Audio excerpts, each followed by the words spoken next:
All right, here we have a '07 Lexus IS 250, but this works for a very wide range of model years on Lexus and Toyotas, but all on push-to-start vehicles.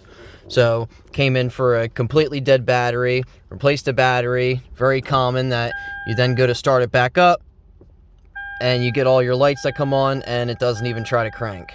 So quick way to reset the security on these: just turn the ignition off, take the physical part of the key out, just like that. You're just going to pop the tab off of this door handle real quick. You're just going to go lock, then unlock twice, get back in it. Same thing, push the brake, fires right up.